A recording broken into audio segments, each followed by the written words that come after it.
Este es Informe Semanal, un acercamiento a los eventos en la industria de la agricultura, en los seguros y en la economía, con el periodista Miguel Díaz Román, el doctor José Alameda y el exsecretario de Agricultura, Carlos Flores Ortega. Informe Semanal. Buenos días a los seguidores de Informe Semanal. En el programa de hoy vamos a estar discutiendo con los ejecutivos de MAFRE el reglamento 106 de la Oficina del Comisionado de Seguros, que permite el arbitraje en reclamaciones en controversia. Hay una oposición a elementos de ese reglamento y lo vamos a estar discutiendo con los ejecutivos de MAFRE. También estaremos discutiendo con Carlos Flores Ortega el asunto, ¿verdad?, de unas querellas que ha radicado la Oficina de Reglamentación de la Industria Lechera contra las dos plantas procesadoras, Suiza Dairy y Tres Monjitas, y un grupo de ganaderos, y las incidencias nuevas relacionadas con esa querella, porque resulta que hay un movimiento para pedir que se desista de esas querellas y parece que se va a aceptar. Y esto trae cola, ¿verdad? También estaremos hablando sobre una denuncia que hizo la alcaldesa de Salinas contra una empresa que estuvo haciendo un movimiento de tierra allí y que podría estar vinculada ese movimiento de tierra al secretario de Agricultura, Ramón González Beiro. De eso también vamos a estar hablando. Con nosotros también estará el economista José Alameda, con el que estaremos hablando del costo de vida en San Juan, de acuerdo con un estudio. También estaremos hablando sobre lo que está pasando en la industria de hospitales en Puerto Rico, que es sumamente importante, ¿verdad? Entre otros temas. Este es Informe Semanal. Y voy a hacer 3 comentarios breves, ¿verdad? Que realmente ahora no son 3, ahora son 5, porque han pasado una serie de cosas en las pasadas horas que no hemos enterado, que son importantes que las comente aquí. Lo primero que voy a decir que es sumamente trágico, la muerte de Alexei Navalny en la Unión Soviética, el opositor en contra del gobierno de Putin. Murió mientras estaba siendo un preso del sistema carcelario ruso. Alegadamente cayó inconsciente, dice el sistema carcelario ruso, y no pudo ser revivido. Increíblemente este señor valiente, ¿verdad? Un opositor valiente que después de haber sufrido un intento de asesinato por envenenamiento en la Unión Soviética, fue llevado a Alemania, allí fue restablecido y regresó a la Unión Soviética, a Rusia, ¿verdad? Regresó a Rusia y allí fue encarcelado, ¿verdad? Hasta el día de hoy que muere trágicamente. De manera que hay que seguir dándole seguimiento a esta historia. Hay muchos cuestionamientos alrededor de esta muerte, a ver qué va a pasar con ese cuerpo y qué autopsia se le harán para saber de qué realmente murió Navalny, Alexei Navalny, que descanse en paz. Bueno, el otro incidente que ha ocurrido hoy es que de pronto la comisionada residente Jennifer González ha sido llevada a hospital para ser intervenida quirúrgicamente por un parto prematuro. Y eso ocurre de pronto. O sea que vamos a hablar claro, ¿verdad? Yo no soy médico, ¿verdad? Pero sabemos que este tipo de intervención, pues el médico la venía explorando hace tiempo, ¿verdad? Porque esta es una mujer de 47 años, obesa, que ciertamente, como ha dicho mucha gente que sí conoce de esto, era un parto peligroso, ¿verdad? Era un riesgo ese parto. De manera que hay que estar atentos a ver qué ocurre en las próximas horas con la salud de la señora Jennifer González y la de sus hijos, ¿verdad? Esperamos que todo salga bien. No obstante, todo esto levanta serias dudas porque ella lo mantuvo en silencio, ¿verdad? Y esto son cosas importantes. Aquí hay gente que ha dicho que esto son cosas privadas, que no se deben discutir. Y yo he dicho que no, en un artículo que escribí en Síntesis Noticiosa. Esto hay que discutirlo públicamente, porque es la vida privada de los candidatos, pero la vida privada de los candidatos revierte en su vida pública. Y vamos a poner un ejemplo. Si surgiera que Jennifer González sale mal, ¿verdad? No que muera, sale mal de esta intervención quirúrgica, eso va a tener un impacto en esta campaña y eso decidirá si ella continúa en ella, ¿verdad? O si se retira. ¿Mm? Así que, o sea, no son las cosas privadas también hay que discutirlas en público. En Francia hay una tradición de no discutir las cosas privadas de los candidatos y ya ustedes saben lo que ocurrió con aquel presidente del Fondo Monetario Internacional francés que en un viaje a Nueva York cometió una ofensa sexual contra una mucama de un hotel y ella lo denunció. Y el individuo fue arrestado en Nueva York, ¿verdad? Y estamos hablando de una persona que iba a ser candidato a la presidencia de Francia, ¿verdad? Un posible candidato a la presidencia de Francia por parte de la izquierda, ¿verdad? De manera que son cosas importantes lo que ocurre en la vida privada. ¿Por qué esto es importante? Porque en Francia los incidentes que había cometido este señor, que se me olvidó el nombre ahora, pero los conocía toda la prensa, las ofensas sexuales que había hecho este hombre, tenía una vida libertina sexual, y la prensa, por este principio de que esa es la vida privada de él, pues no se trató nunca, ¿verdad? En Estados Unidos, al ser arrestado, pues aflora toda esta realidad.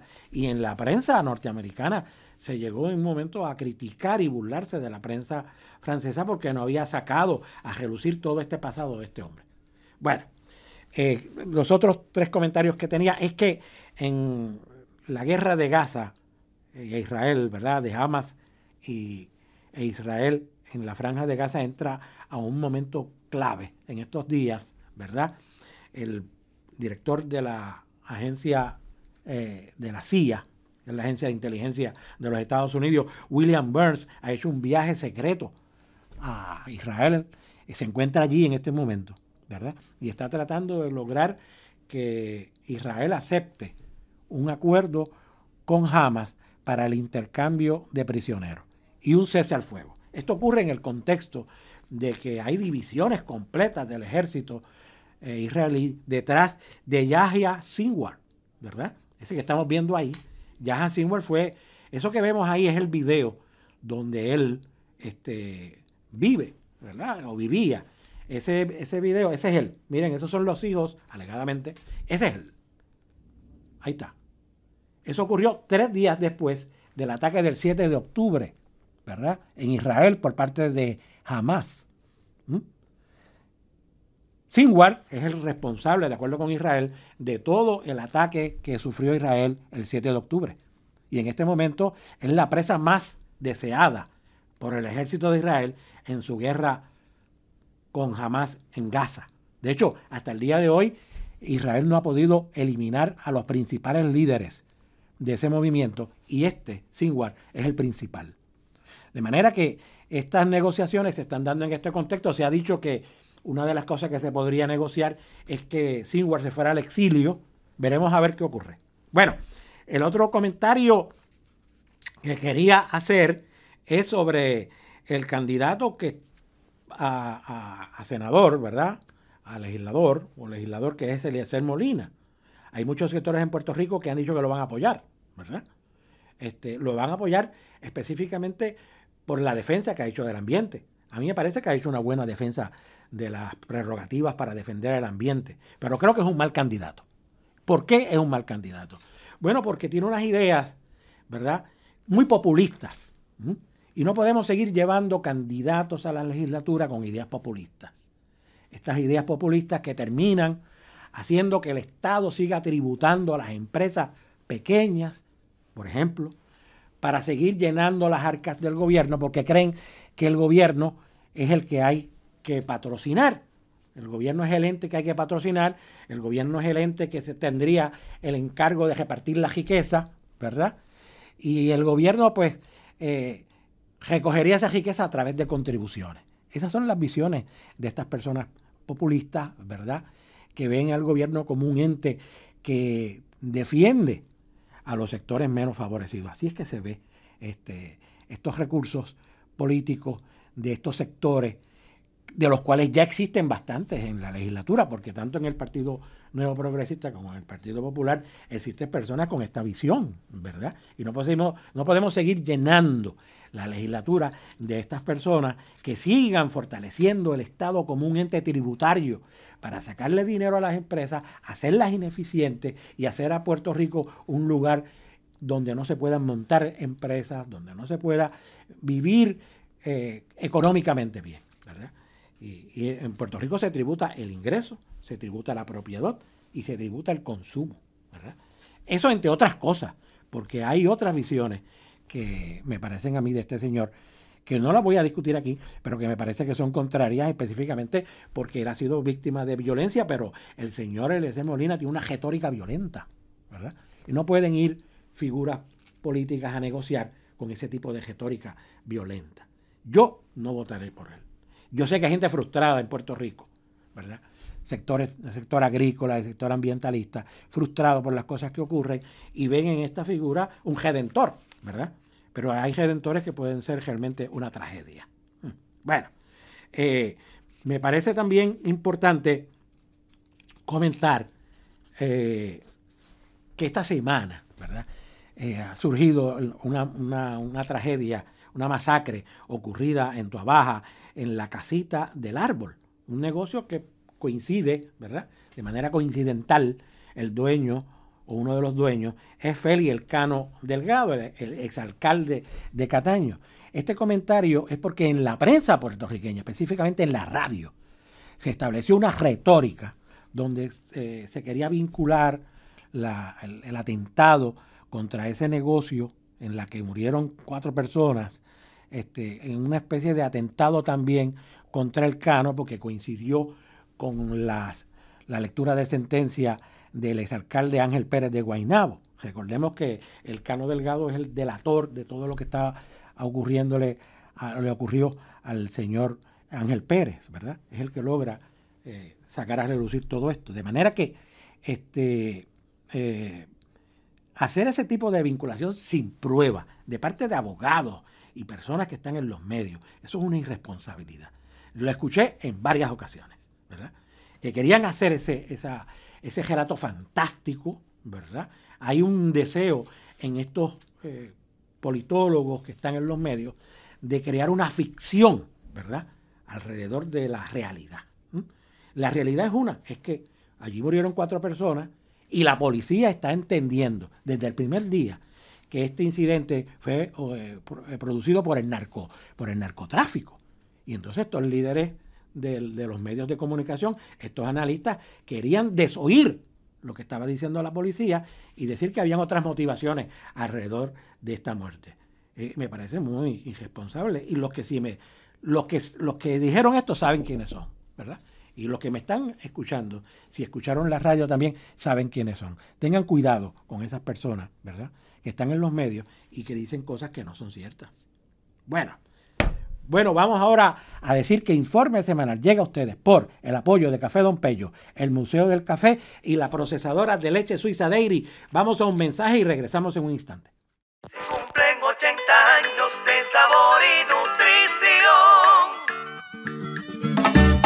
nutrición, alimentando familias en cada generación. Son 80 el son de Suiza, Y así lo vamos a celebrar. son 80 el 8 son de décadas Suiza, llevando nutrición y calidad. son 80 el son de Suiza, Desde el abuelo hasta el jovencito, 80 el Suiza son sigue de alimentando el corazón de Puerto Rico. Bueno, continuando con Informe Semanal, vamos ahora a entrevistar a los ejecutivos de MAFRE, Hilda Zurrillo, que es vicepresidenta, Luis Negrón, que es vicepresidente, y Alexis Sánchez Eigel, que es el presidente de la aseguradora. Vamos a estar hablando de la regla 106 de la Oficina del Comisionado de Seguros, que es producto de la ley 242 del 2018. Esta ley establece un procedimiento para aquellas reclamaciones que están disputadas, ¿verdad? Y entonces se establece un procedimiento de arbitraje, ¿verdad? En que las dos partes se ponen de acuerdo para establecer un árbitro y discutir cuál es la mejor manera de resolver la controversia, ¿verdad? Se ha establecido un reglamento la Asociación de Aseguradoras de Puerto Rico, de Compañías de Seguros de Puerto Rico, ACODESE, que representa a todas las aseguradoras del país, tenía unas oposiciones en contra de determinadas disposiciones del reglamento, y la oficina del comisionado acogió algunas, ¿verdad?, de estas recomendaciones. No obstante, no todas fueron acogidas por la oficina del comisionado de seguros, y entonces ACODESE envió una nueva carta el pasado 29 de enero a la oficina del comisionado de seguros, planteándole que hay estas objeciones que, a mi manera de ver, son objeciones serias sobre el reglamento. Y de eso vamos a estar hablando con los ejecutivos de MAFRE en la tarde de hoy. Buenas tardes, Hilda Zurillo, Luis Negrón y Alexis Sánchez G.L. Buenas tardes, Miguel. Buenas tardes, saludos. Bien, bueno, no quiero yo ponerme a decir quién va a hablar, ustedes deciden quién quiere hablar primero. Vamos a ver, si este reglamento se continuara como está, ¿qué va a pasar? Porque aquí hay una serie de objeciones con respecto a este reglamento, planteadas por ACODESE. Yo voy a hacer liderar el tráfico aquí. Yo creo que Hilda, para así que seas tú la que conteste esta primera pregunta y después las próximas, pues yo indico a dónde nos vamos a dirigir. Sí, mira, para comenzar, este reglamento parte de una ley, y esa ley fue la ley 242 que se aprobó en el año 2018. Y la Asamblea Legislativa dio una instrucción para qué se va a utilizar el appraisal y da unos parámetros. Y siempre cualquier agencia administrativa, pues se le da una autoridad para reglamentar basado en una ley. Lo que ha ocurrido en resultados, ¿verdad?, lo que al final se ha aprobado, es que hay unos aspectos de la regla que son contrarios, para comenzar, en lo que la ley dio unas instrucciones. Y entonces, en el momento de implementar esa regla, pues el primer obstáculo que tenemos es que no está a tono con la instrucción que dio la Asamblea Legislativa y para qué se usa. Entonces, podemos hablar de algunos aspectos que son dos aspectos esenciales. Uno, que tiene que ser un proceso justo, tiene que ser un proceso imparcial y que tiene que también ser un proceso que está administrado por personas o profesionales que tanto puedan dar una determinación imparcial como que también sean competentes. Y entonces podemos hacer unos comentarios de unos aspectos que son altamente preocupantes, que si, por ejemplo, esta regla es prospectiva, y eso es correcto, o sea, no está aplicando a ningún caso que ya esté iniciado, pero si ocurriera en el futuro, en cualquier evento catastrófico, y no tenemos que esperar a un huracán o un terremoto, pudiera ser algún caso de un fuego, un caso altamente complejo, y que las partes tenemos que acudir al proceso, pues va a comenzar un problema al implementarlo, porque lo primero que vamos a tener un choque es varias medidas. Y no sé si quieren elaborar en algunos, pero puedo dar algunos ejemplos. Uno que es altamente preocupante es quién es la persona que tiene la competencia para fungir como árbitro. Y lo que se está proponiendo es que sean ajustadores. Y de entrada, pues eso comienza a ser que sean ajustadores y realtors. Entonces tenemos dos problemas. Uno, en un caso, un problema de competencia, y el otro es de imparcialidad. Desde nuestro criterio, utilizar como árbitro a un ajustador público o igualmente un ajustador independiente, para ninguna de las partes vamos a tener esa confianza de la neutralidad que debe tener, porque para nosotros, desde el punto de vista de una compañía, tenemos a un ajustador público, pues su formación típicamente es para representar el interés del asegurado. Y por el contrario, un asegurado que va a este proceso y va a mirar que su árbitro es un ajustador independiente, pues el sentimiento es el mismo. Y casi siempre que vamos a un appraisal, ¿por qué llegamos a un appraisal? Es porque precisamente los ajustadores no se ponen de acuerdo. En el caso de tener un realtor, para nosotros es rarísimo. En toda la industria de seguros y los eventos de los huracanes y los terremotos, Aquí no tenemos ninguna utilización de la pericia de los realtors. Un realtor trabaja en transacciones de propiedad, pero es para el trasladar de que de un dueño cambia a otro dueño. Pero un realtor no participa en el proceso de la interioridad de cómo se repara una propiedad, cuáles son los costos, cómo tú puedes reparar las ventanas, cómo usted arregla una casa. A nuestro criterio, los expertos y que son los idóneos que van a tener independencia y competencia para resolver este tipo de controversias son los ingenieros y son los arquitectos. Cualquier persona que va a trabajar en su casa y a remodelarla y a repararla, ¿a quién usted va a acudir? Usted no acude a un ajustador para arreglarla, usted acude a un ingeniero que va a ser casi siempre una persona que trabaja en los costos. Y lo que queremos es que el appraisal sea bueno, que funcione y que estas personas, precisamente ese árbitro, es para poder zanjar las diferencias que de ordinario un ajustador público y un ajustador independiente precisamente no se han puesto de acuerdo. Y recuerden, esto es sobre el valor. Aquí no hay nada que tenga que ver con cobertura. Se supone que ya haya una oferta y que la única diferencia es en las cuantías. Muy bien. Oye, me parece sensata la posición de Acódese, ¿verdad? Y ustedes, Mafre, ¿verdad? Que están secundando lo que planteó Acódese. Lo que me pregunto es, ¿por qué no se ha acogido esta recomendación, que me parece totalmente sensato establecer que sea o un ingeniero o un arquitecto? ¿Por qué? O sea, ¿tienen alguna idea de por qué esto no ha ocurrido?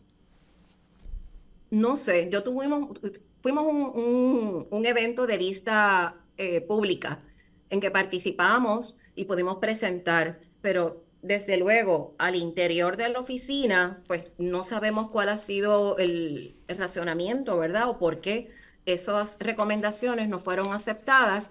Y precisamente a través de Acódese, y es un ejercicio, no es Mafre, es de la industria, pues que queremos volver a mantener ese diálogo abierto y entender por qué no.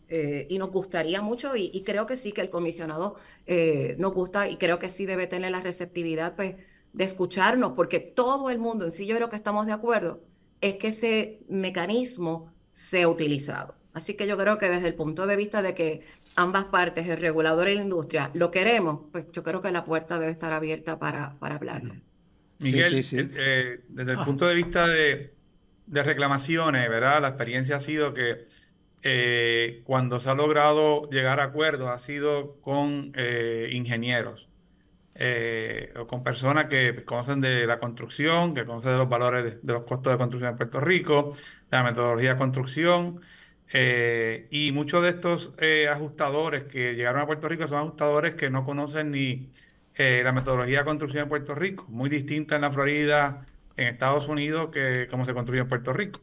Y entonces, eso lo que ha hecho realmente es entorpecer el proceso, retrasar el proceso y que termine muchos de los casos en los tribunales, cuando el propósito de appraisal es precisamente el contrario, es facilitar que cuando hay una discrepancia en cuanto a valor, se llegue con personas competentes, con conocimiento, a un acuerdo lo más rápido posible. Estamos hablando de daño a propiedad, ¿verdad? Que aquí pues, la discrepancia puede ser en costo, puede ser en qué necesita repararse y qué no necesita repararse, o que se hayan tomado medidas inadecuadas, pero que deben ser, son temas que deben ser de fácil resolución. Al entrar personas que tienen intereses económicos, que tienen una comisión también, que los ajustadores públicos, ¿verdad? Normalmente, aunque un appraiser no debe tener no es una comisión, va a ser a base de... Pero sí vienen de una costumbre de generar comisión. Hay una tendencia a que los costos de construcción casi siempre terminan siendo más caros en la estimación que lo que normalmente sería un ingeniero que no tiene ningún interés en una reclamación, sino que meramente lo que está viendo es cuál es el valor real de devolver la propiedad a su estado previo al evento, no incluyendo mejoras, no incluyendo otros aspectos que caen fuera del campo de la estimación de daño. La experiencia, nuevamente te digo, ha sido que cuando hemos tenido ingenieros que se sientan con otros ingenieros, arquitectos con ingenieros, hablan el mismo idioma y se llega a acuerdos de una forma mucho más rápida. Más rápido. El otro aspecto que habla la licenciada Zurillo me parece que es fundamental, ¿no? Y es que la ley 242 básicamente esta es un marco jurídico para que el comisionado actúe dentro de ese marco jurídico. Y aquí, pues, la oficina del comisionado de seguros se ha abrogado derechos en ampliar ese marco jurídico, lo que va a generar mayores controversias, mayores pleitos, porque al final, primero que son acciones que se consideran ultravires, y esto es una norma reconocida de derecho administrativo básica, ¿no? De que tú no puedes actuar más allá de la delegación que te dio la Asamblea Legislativa, y el reglamento está lleno de incidencias, y por lo menos hay 10 artículos que tienen distintas incidencias donde se ve que se extralimitaron en su función de crear el reglamento. Sí, hay una precisamente que es la que le permite al comisionado seleccionar una persona como árbitro que no cumpla con las cualificaciones establecidas en el propio reglamento. O sea, con el hecho de que el comisionado entiende que esa persona puede cumplir la responsabilidad, pues es suficiente. Esa disposición también ha sido objetada por ustedes. ¿Qué le parece cuál es el origen de esta disposición que está planteando el reglamento? Sí, esa es una parte del estatuto bien, bien extraño, porque cuando uno reglamenta, precisamente lo que uno busca es tener una certeza en los procesos. No debe ser un proceso que esté abierto. Entonces, esa disposición que es en caso de que las partes no se ponen de acuerdo con la selección del árbitro, pues entonces el aspecto que no está autorizado ni contemplado en la ley, el reglamento que aprueba la oficina del comisionado es darle una autoridad a que el comisionado, en caso de no ponerse de acuerdo, pues que el comisionado lo seleccione, incluyendo que sea un árbitro que no cumpla con los requisitos. Entonces, dejar esto abierto es obviamente, para comenzar, es contrario a la autoridad porque la ley no contempla que se autorice para, vamos a decir, entre comillas, legislar. Y segundo, fomenta a la, vamos a decir, a la arbitrariedad o lo que puede ser al capricho, porque yo no tengo un parámetro de decir de que por qué tenemos que elegir a una persona que de entrada no tiene los requisitos y que puede ser cualquiera. Lo primero que va a ocurrir es que cualquiera de las partes, porque eso puede ser cualquiera, va a objetar. ¿Y sabe lo que va a pasar? Vamos a cuestionarlo. O vamos administrativamente o judicialmente, porque los procesos podrían estar en un proceso judicial. La prisa no va a empezar.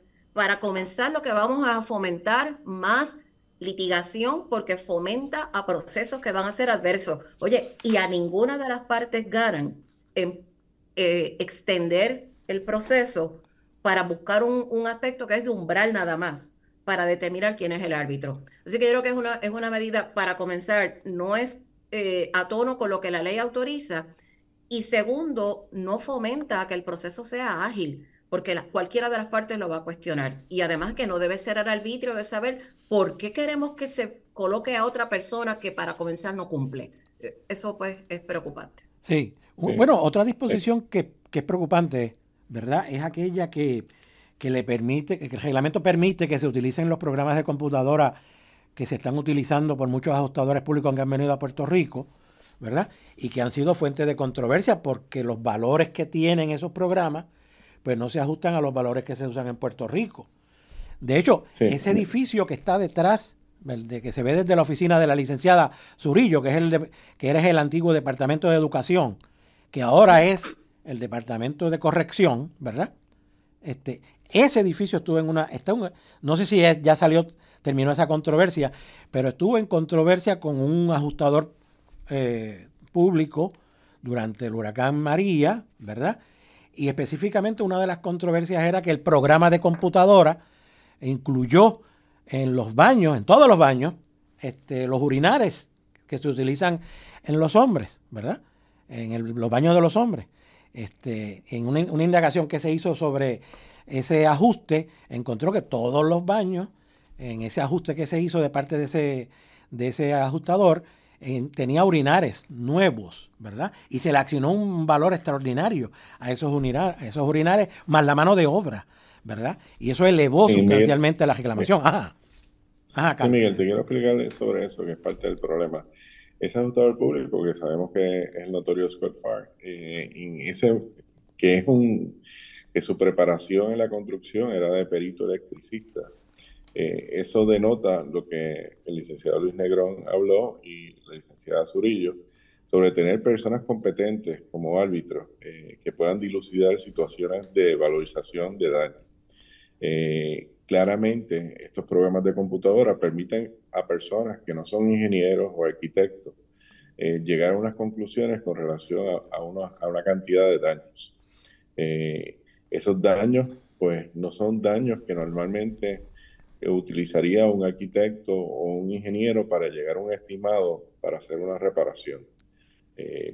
¿Por qué utilizan esos sistemas computarizados para hacer esos estimados? Porque son personas que no tienen las destrezas, o sea, no tienen la preparación académica para poder preparar un estimado de costos, como normalmente se utiliza en la industria, para poder cotizar y llevar a cabo una reconstrucción o una construcción nueva. Así que estamos fomentando discrepancias que en un momento dado se tienen que dilucidar, y que en cierta manera es bien difícil comparar China con China cuando estamos comparando un estimado utilizando un índice de costo establecido en Puerto Rico, una metodología de construcción establecida en Puerto Rico, utilizando otro sistema que no tiene ni la misma metodología, ni el mismo índice de costo, y que contemplan muchas más actividades innecesarias en el proceso de llevar a cabo la reparación para restablecer al asegurado donde estaba previo al evento. O sea que, en cierta manera, al tú tener una diferencia marcada, no porque la aseguradora sea caprichosa y quiera poner una cuantía inferior, es que simplemente se están utilizando dos bases diferentes. Ahora, una base es la que se utiliza en Puerto Rico, que es la que está utilizando la aseguradora, y otra base es completamente irreal. Entonces, el peligro de todo esto es que, igual como dijo el licenciado Luis Negrón, o sea, la situación de la valorización es algo científico. O sea, la ingeniería es científica. O sea, ¿qué podemos tener diferencias? Pues mira, se tiene una diferencia de precio en una actividad. Se tienen actividades que no fueron contempladas, que se tienen que contemplar. O se contemplaron actividades, pero no se le puso la cuantía suficiente. Pero no puede haber unas diferencias que no estén suscritas a esos tres puntos. Uno lo ve en la construcción, cuando salen proyectos a subasta de millones de dólares, que las diferencias entre los primeros postores no sobrepasa el 10%. En algunos casos pueden ser hasta de miles de dólares solamente. O sea, ¿cómo no vamos a ponernos de acuerdo con relación a unos daños, a la valorización de unos daños en un evento, si no se utiliza cosas que son, o sea, índice de costo y metodología de construcción, que son los que son utilizados en la industria? Vamos a llegar prácticamente al mismo número. Y ese es el problema. O sea, el problema básicamente es que se utilizan dos bases diferentes y se crea una duda sobre la actuación de la aseguradora, cuando realmente lo que se está haciendo es exagerando los daños. Sí. Hay un comentario de esto de los sistemas, y el problema con la manera que quedó la regla quedó redactada, es que de una manera le da una legitimidad a los sistemas de utilización de tecnología para reclamaciones.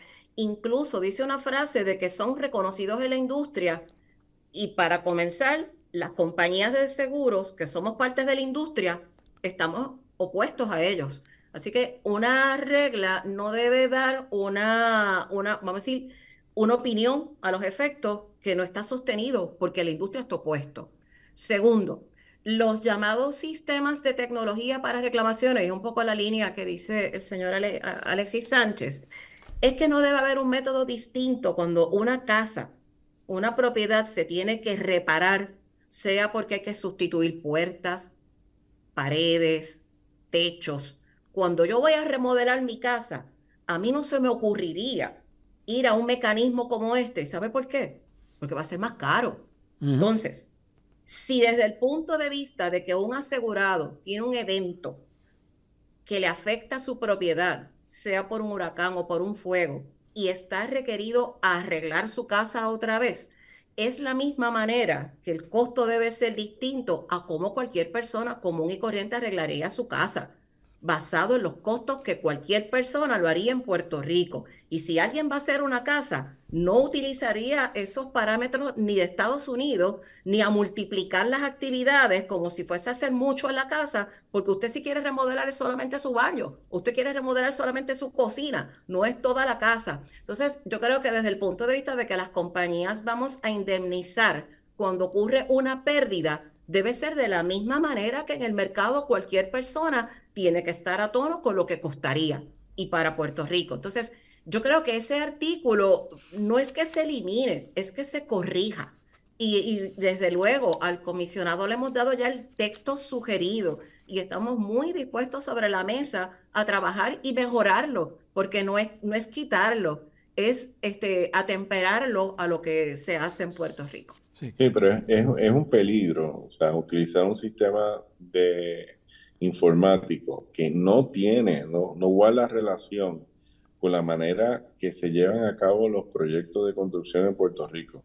Los proyectos de construcción en Puerto Rico, nadie utiliza esos sistemas para estimar daños, para sacar una subasta, para que alguien haga una reparación.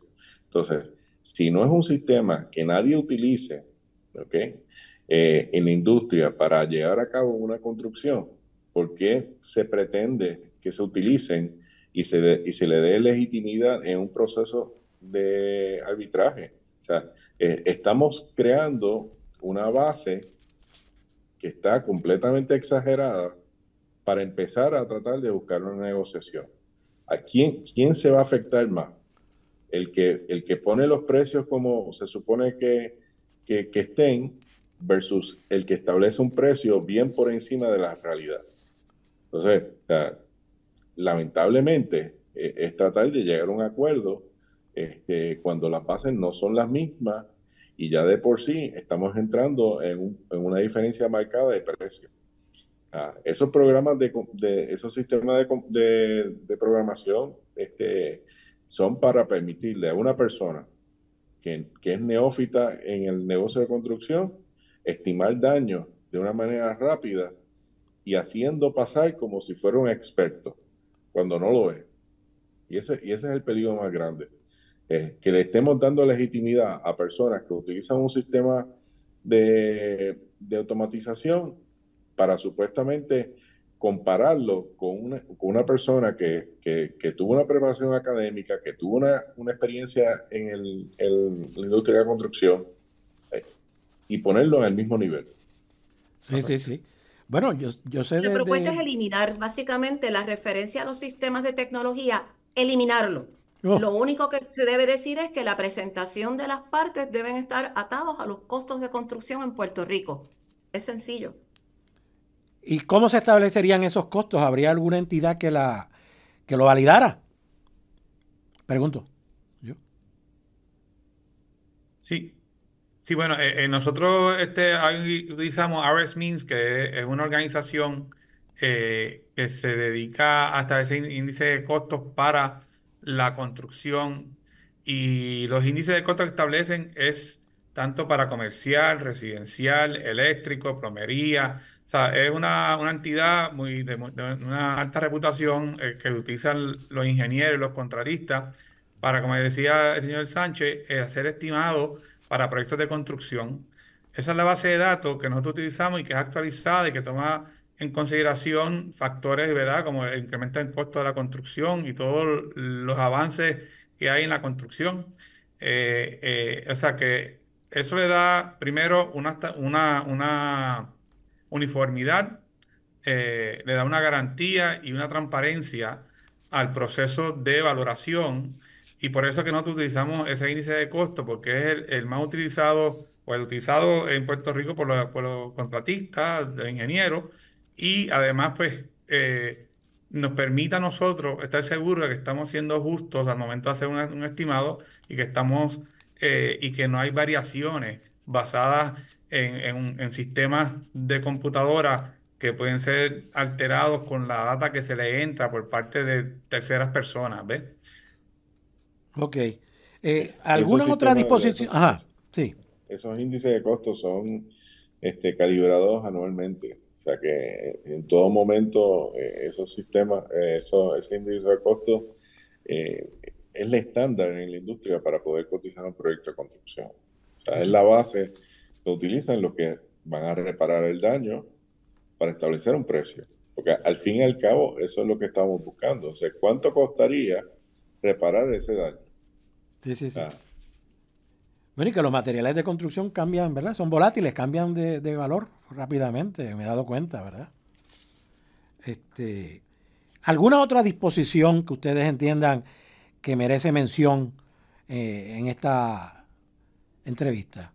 ¿Alguna disposición de Hay, reglamento? hay, hay dos que Ajá, son, digo, hay varias, pero de sí, las que sí, puedo decir que la más son importante. altamente preocupantes.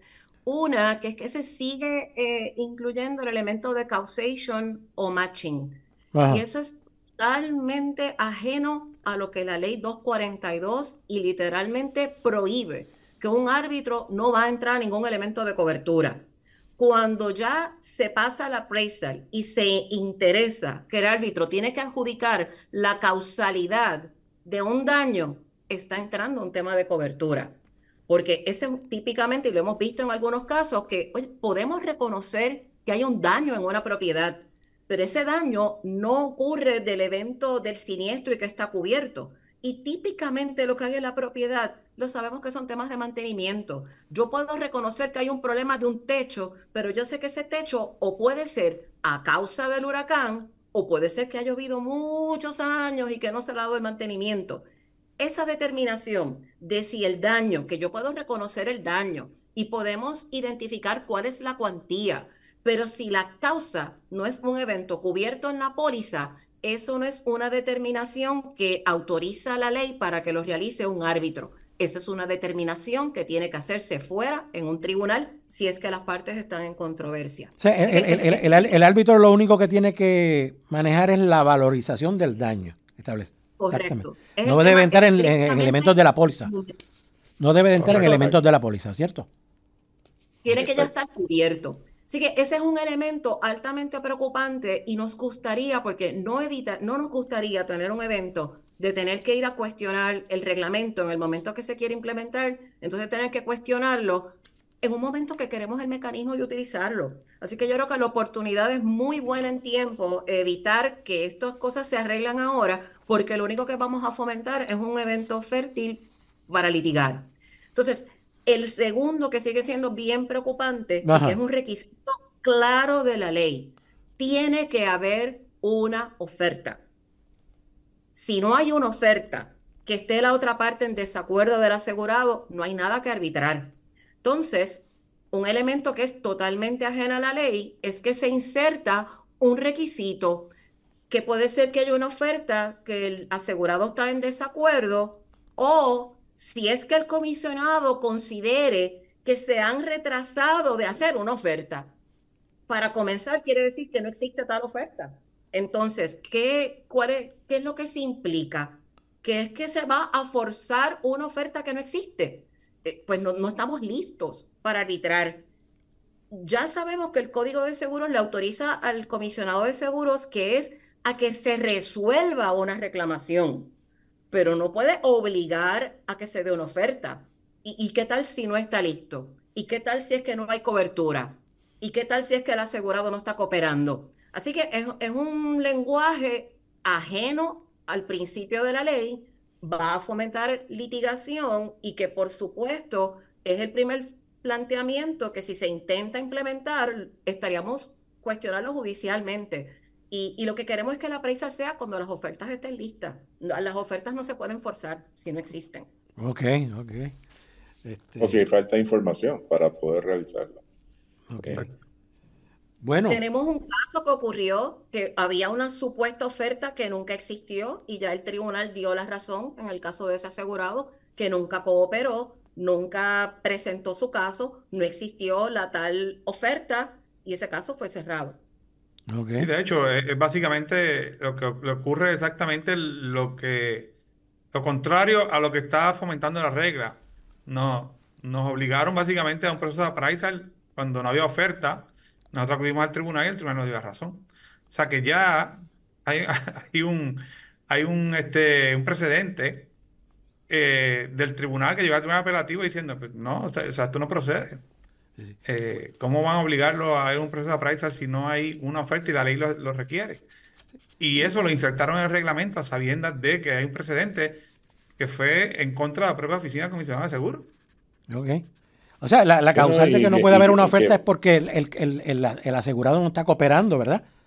Correcto. En aquel caso precisamente llevábamos más de 2 años pidiendo la documentación para que estableciera la pérdida y nunca sometió la documentación.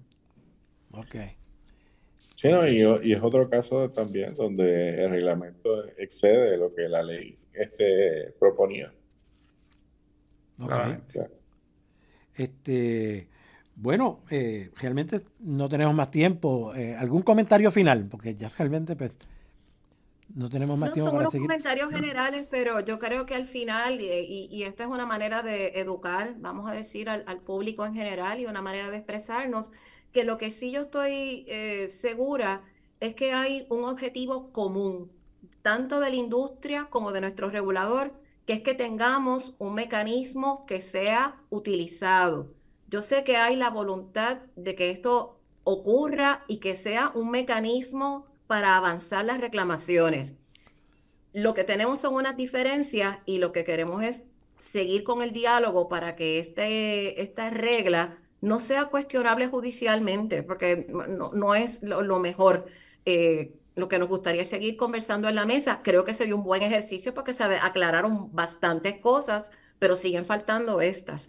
Y creo que estamos muy a tiempo y creo que sí, esperamos de una manera positiva que haya la receptividad de la oficina del comisionado de seguros e ir a estos planteamientos y discutirlos. Así que siempre se agradece la oportunidad de expresar y dar estos planteamientos para que se puedan atender. Sí. Bueno, esperamos, ¿verdad? Que el comisionado de seguros, bueno, el comisionado de seguros ya dio la oportunidad para discutir este asunto, de acuerdo con lo que dijo la licenciada Iraelia Pernas, ¿verdad? Que es la directora ejecutiva de ACODESE. Le van a dar una cita para que vaya allí ella y los representantes de ACODESE a discutir estas objeciones, ¿verdad? Que no son de poca monta, vamos a hablar claro, ¿verdad? Yo puedo entender que ustedes quieren que las cosas se resuelvan por consenso, pero no son pequeñas estas objeciones, ¿sabes? Son importantes. ¿Algo Lo más? son. Obviamente. sí, no, Miguel, yo creo que aquí hay voluntad para tratar de establecer un reglamento que sea objetivo para todas las partes. O sea, nosotros no pretendemos que el asegurado esté desprovisto. Lo que sí queremos que sea un proceso imparcial, un proceso que las personas que participen en él sean personas competentes y que tengamos un procedimiento que haga sentido, utilizando índices de costos que son los que se utilizan en Puerto Rico y que podamos llegar a un consenso mucho más rápido. En cualquier catástrofe, la cantidad de reclamaciones son numerosas. Este es un proceso que es compulsorio. Es un proceso donde podemos tener miles y miles de casos en este andamiaje. Y si no, si establecemos o sea, si establecemos un reglamento que tiene un montón de fallas, va a crear un problema grandísimo. Y antes que eso ocurra, como dice la licenciada Zurillo, vamos a acabar los tribunales. Sí, Entonces, el propósito inicial que tenía esta ley, que se hizo en el 2018 y no fue hasta finales del 2023 que obtuvimos el reglamento, era con ese propósito, era con el propósito de aligerar las disputas y llegar a un consenso y no tener y poder aligerar los pagos a los consumidores. Así que yo creo que es importante que nos sentemos y que busquemos la manera de llegar a un consenso. Pues muy bien. Y que ese consenso nos proteja a los consumidores al igual que las aseguradoras. Pues muy bien, pues bueno, le pedimos al comisionado de seguros que tiene aquí las puertas abiertas de Informe Semanal para plantear su posición. Siempre estamos abiertos a escuchar la industria de seguros y al comisionado de seguros también. Muchas gracias, ¿verdad?, a la licenciada Isla Zorrillo, al licenciado Luis Negrón y a Alexis Sánchez Reyes por su participación hoy en el programa Informe Semanal discutiendo este importante tema. Gracias a los tres. Muchas gracias. Buenas tardes. Igual, buenas tardes. Bien. Bueno, Informe Semanal, ¿verdad?, llega a ustedes por el apoyo de Café Don Pello, el Museo del Café y la procesadora de leche Suiza Dairy. Vamos a un mensaje y regresamos en un instante. Cumplen 80 años de sabor y nutrición. Alimentando familias en cada generación. Son 80 el son de Suiza. Y así lo vamos a celebrar. Son 80 el 8 son de décadas Suiza. llevando nutrición y calidad. Son 80 el son de Suiza. Desde el abuelo hasta el jovencito, Suiza sigue alimentando el corazón de Puerto Rico. Bueno, continuando con Informe Semanal, ahora vamos a entrevistar, ¿verdad?, a Carlos Flores Ortega. Buenos días, Carlos, ¿cómo te encuentras? Buenos días, Miguel, y buenos días a todos los que fielmente escuchan este programa, Informe Semanal, con información sobre la agricultura, la economía, el ambiente. Muchos temas importantes que tenemos que discutir hoy.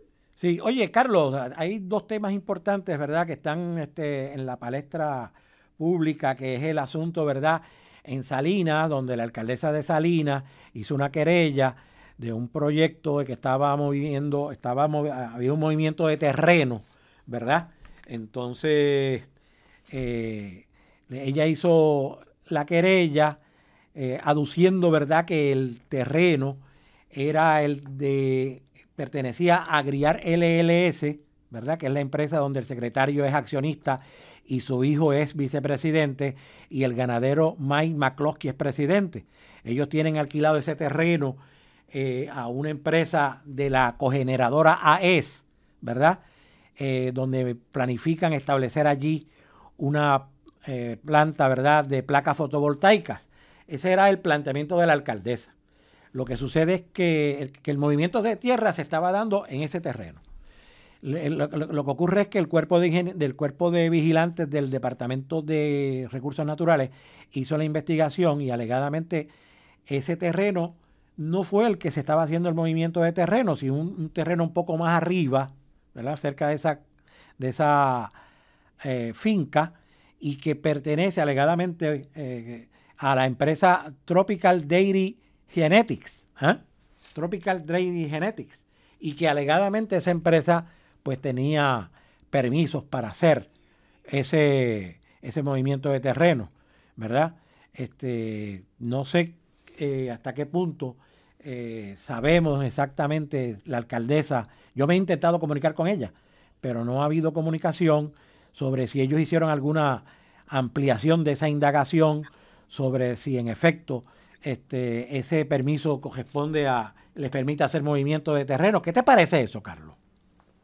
Mira, Miguel, aquí hay algo que no cuadra, aquí hay algo medio sospechoso, porque esa finca AgriArt es la que tiene ahora mismo en un proceso de permiso la AES para instalación de placas solares en un acuerdo, ¿verdad?, con AgriArt, que son los dueños del terreno.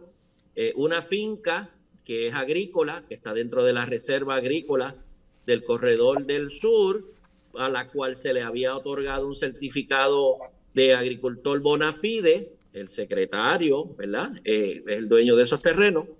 Y ahora resulta que hay otra empresa que se llama Tropical Dairy Genetics que está haciendo movimiento de terreno en la parte norte de esa finca, pero el permiso para movimiento de terreno, no lo hace Tropical Dairy Genetics, y la finca es de AgriArt. O sea, aquí como que están usando varias corporaciones para unas hacer permisos, otras están construyendo, otras están esperando los permisos para la instalación de las placas.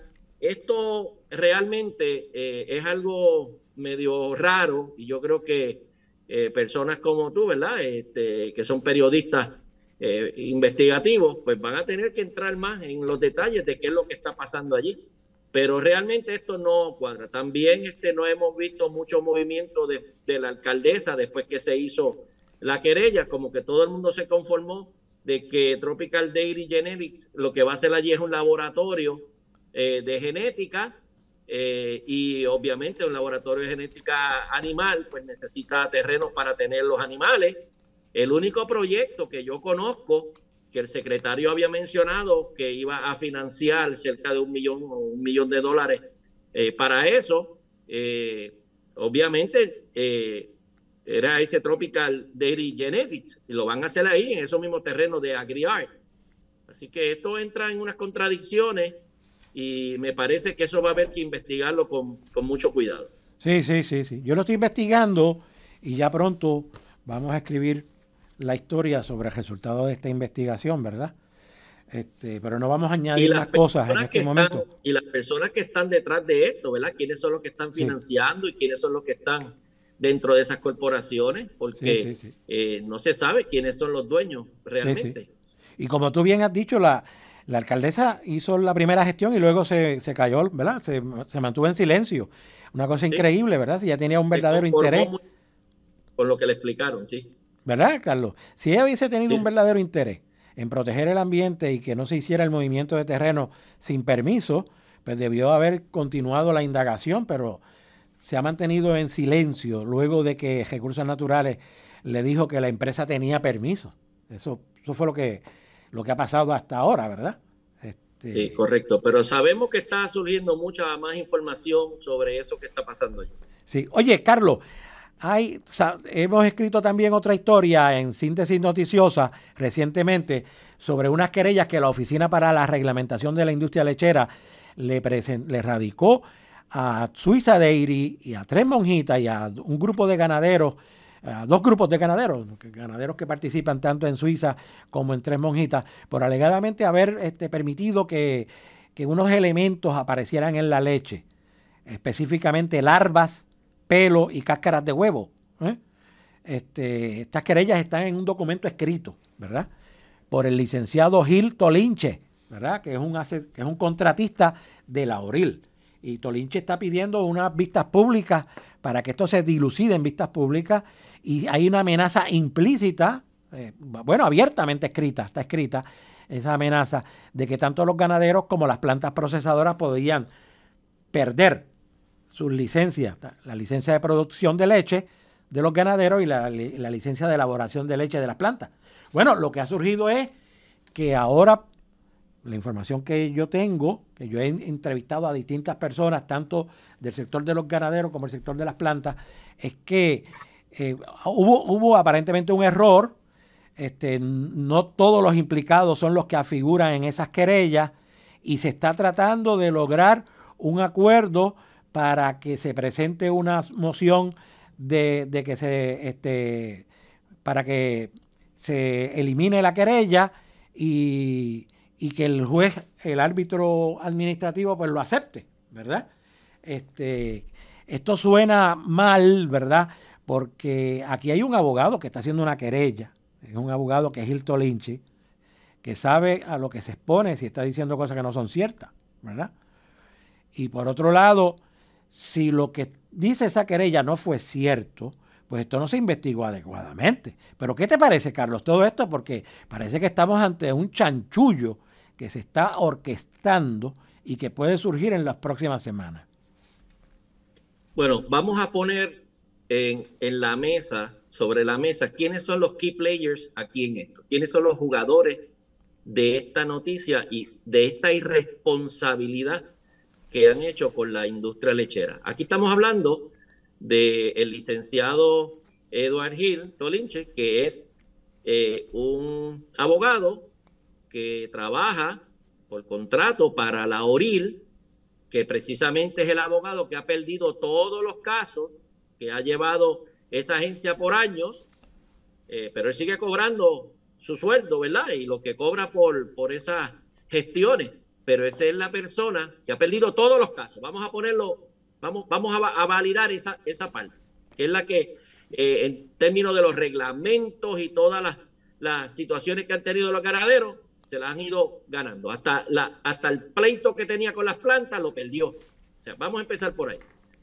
Segundo, el otro player es el secretario de Agricultura, que es el administrador de ORIL. Y tercero, la planta Indulac. Esos son los key players de esta noticia.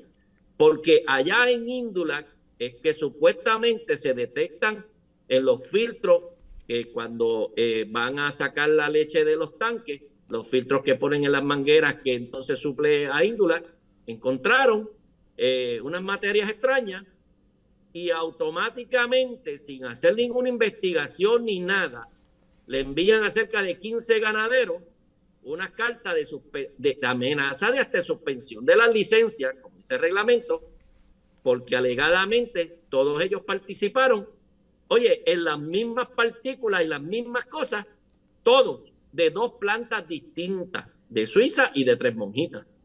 El secretario firmó esas órdenes y los pone a ellos bajo un proceso legal donde tienen que contratar abogados, tienen que defenderse, es atacarlos, antes de haber hecho una investigación que condujera a ver dónde había ocurrido el error. Y ahora se está descubriendo que eso fue la metida de pata más grande que ha hecho el secretario de Agricultura y tiene a todos los ganaderos encima. Porque no solamente afecta la imagen de lo que es la industria, sino que también castiga, penaliza a los ganaderos que ya bastante carga y fuerte están cogiendo y se arriesgan a que esto ahora se ha intervenido a través de las agencias federales a investigar qué es lo que está pasando aquí. Y yo me imagino que por ahí vendrán unas auditorías o investigarán, porque lo que resulta también más sospechoso es que al ganadero le pueden quitar la licencia, pero la leche se usó y la leche se procesó. Entonces no entiendo cuál es el daño. Eso está bien raro también. Bien raro. Y está dando mucho de qué hablar, cuando debieron, antes de estar escribiendo esas cartas de detención, son bien rapiditos en eso, el licenciado Hilton Lynch y el secretario, para darle palos a la gente, son bien rápidos, pero vamos a ver cómo se resuelve, porque ya yo escuché por ahí que a lo mejor el Departamento de Agricultura, el administrador de ORIL, el secretario, recoge en vela y dice, mira, perdonen, esto fue un error. Así que vamos a ver lo que pasa. Sí, oye, Carlos, pero es que esto es una barbaridad. Si estarían pidiendo la desestimación de esa querella, ¿verdad? Bueno, vamos a empezar por decir que los abogados no pueden decir mentiras. O sea, no pueden estar engañando a la gente. Y esta querella está firmada por Hilton Lynch, ¿verdad? Y eso es una violación al Código de Ética, que lo ve el Tribunal Supremo. Por eso, esos son los players, los jugadores principales de esta noticia. Son esas personas. Sí, sí. Aquí todos los años le ponen una multa, lo suspenden, ¿verdad? A los abogados lo suspenden o le quitan el título por distintas violaciones al Código de Ética, y una de ellas, ¿verdad?, es esa de estar mintiendo, sobre todo en este caso, si es cierto lo que resulta que te está surgiendo la información, ¿verdad?, que van a pedir la desestimación de la querella, pues esto tiene unas implicaciones graves, ¿verdad?, especialmente para este señor abogado Hilton Lynch, ¿verdad? Esto es como acusar a una persona sin tener la evidencia o sin tener los datos que te permitan a ti luego defender esa acusación. Eso no se puede hacer, un abogado no puede hacer eso. Sí. Oye, Carlos, que en toda la industria, o sea, esto se ha regado en toda la industria, pues está circulando que va a haber esa petición de desestimación. Vamos a hablar, Carlos, tenemos en la línea al agrónomo Carlos Saavedra, ¿verdad? Que es un conocedor de la industria lechera, es agrónomo y está con nosotros hoy y vamos a hablar de eso también con él. Saavedra, ¿cómo está? Buenos días. Buenos días, ¿cómo están? Saludos a ustedes allá. Saludos, Carlos, tocayo. Y, Saavedra, ¿qué información tiene sobre este asunto? ¿Qué información tiene sobre este asunto de las querellas? ¿Qué tengo y que puedo añadirte? Mira, bien interesante, porque ya ahorita me acaba de llamar un ganadero que no pudo ir a la reunión que lo citaron para que firme una carta para que sí, estar autorizando a que lo represente el abogado que puso el sector para representarlos a ellos. Y lo que sí se pidió hasta ahora que me han dicho es la desestimación de la querella. Pero pues es lo que estamos hablando. Esta gente, o sea, esa querella es una querella bien fuerte. Yo entiendo cuando yo leí parte, yo no la leí completa, pero son alrededor de 64 ganaderos que se le envió y a las 2 plantas de leche. Y eso se envía un mes después. Eso fue el 5 de enero que sucedió. Lo interesante aquí, Carlos no mencionó, ¿verdad?, los personajes, pero eso tiene que empezar desde el que en Índula, en el camión, cuando están descargando los camiones, ¿qué es lo que está pasando, O sea, eso no es por arte de magia, ¿verdad? Aquí, entonces, muchos ganaderos me han dicho que recibieron la querella, que ellos rápido llamaron y preguntaron, ven acá, ¿y cómo estuvo el contagio, por ejemplo, bacteriano mío de ese viaje mío, de mi tanque? No, que no se analizaron, es lo que le han dicho. Eso es otra. O sea, sí, eso es otra cosa que ya complica más el cuadro, porque, o sea, no me analizas bacterias, si ves que tengo ahí unas cosas raras. O sea, vemos aquí algo bien raro. Yo te digo de verdad, yo nunca había visto una cosa así y me preocupa mucho porque ya aquí llevamos un tiempo con pues tantas cosas, vamos a decir, locas, que yo te digo de verdad, yo fui ganadero 12 años, tuve 32 años en extensión visitando vaquerías, llevo 10 años de asesor, tú sabes, y ya esto es una cosa que uno no sabe ni qué predecir, de verdad está bien difícil, pero me preocupa, ustedes están comentando, que con que ellos desestimen la querella, ahí se quedó, puso debajo de la alfombra el polvo y se olvidó. Yo creo que hay que ir más serio y hacer las averiguaciones, qué fue lo que pasó. Porque sí. Ahí eso no es tan fácil. Carlos, tú entiendes, tú sabes que eso no es tan fácil. Eso sí. A nivel de Índula, eso, ¿quién es el que estaba a cargo ese día allí? Fueron 7 rutas de camiones. Todas estas plantas tienen unos protocolos que ellos tienen que seguir y certificar para las evaluaciones de planta, porque la leche es un producto que se contamina y se daña bien rápido. Rápido. Lo de las plantas y esos camioneros, ahí está el nombre del camionero, a qué hora salió, si estaba infectado, las mangas, si había algún problema, le cambian el filtro diario, quién lo cambió, o sea, todo eso se anota en unas bitácoras y eso se evidencia. Todas las plantas tienen eso y eso es por el FDA, y me consta a mí. ¿Por qué no empezaron antes de ir a acusar ganaderos? ¿Por qué no empezaron? Vamos a buscar los filtros, quién los cambió, cuánto los cambió, cuál era la ruta, o es el mismo filtro que le contaron como si fueran todos los tanques. ¿Y por qué? ¿Por qué ese día? Qué raro.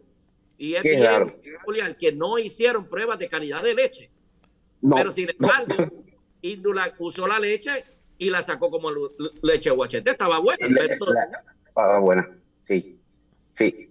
Mira, yo no sé si tú recuerdas, pero siempre bien importante que yo creo que Miguel lo sepa, todo esto que aparece de particulado en la leche y ponle que los filtros pues pasó, a veces ocurre, pero se supone que desde la lechería tú sabes que se usa un filtro para evitar todo ese problema.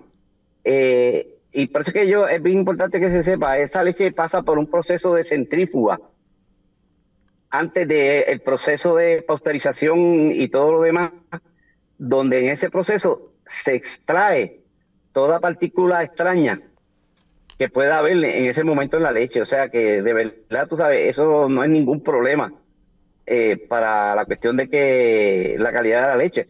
Y el problema sería que entonces la bacteria estuviera en 10 millones, ¿verdad?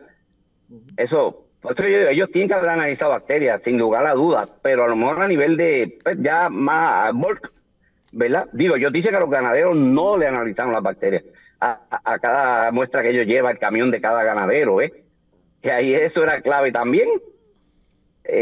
Y célula somática, ese es el otro hecho que un día a lo mejor podemos discutir, pero es raro, yo no entiendo, de verdad, ya yo no sé en qué creer en lo que ocurre, porque tú sabes, y yo le comenté a un ganadero, mira, a mí todo esto me suena tan raro, y darte un ejemplo, ¿te acuerdas Picú? ¿Qué le pasó a Picú? Ajá. ¿Ah? Que aparecieron unos ratones en la planta. ¿Y qué pasó? Pues Picú se eliminó, se liquidó. Ajá. ¿Tú sabes que no pudo recuperarse después de eso? Ajá. O sea, y aquí pues nunca habían metido las dos plantas. Siempre era Suiza la que siempre era la que aparecía con todos los problemas. Y en esta está Tres Monjitas incluida, porque hay unos ganaderos de Tres Monjitas. Sí. Hay una querella que incluye a Tres Monjitas y hiciste la amenaza de quitarle la licencia. Y en la entrevista que tú le hiciste al gerente de Tres Monjitas se ve que no está muy contento. Sí. Pues tú sabes, la reputación de ellos también. Caramba, aquí yo de verdad te digo, no sé, pero debe investigarse de verdad.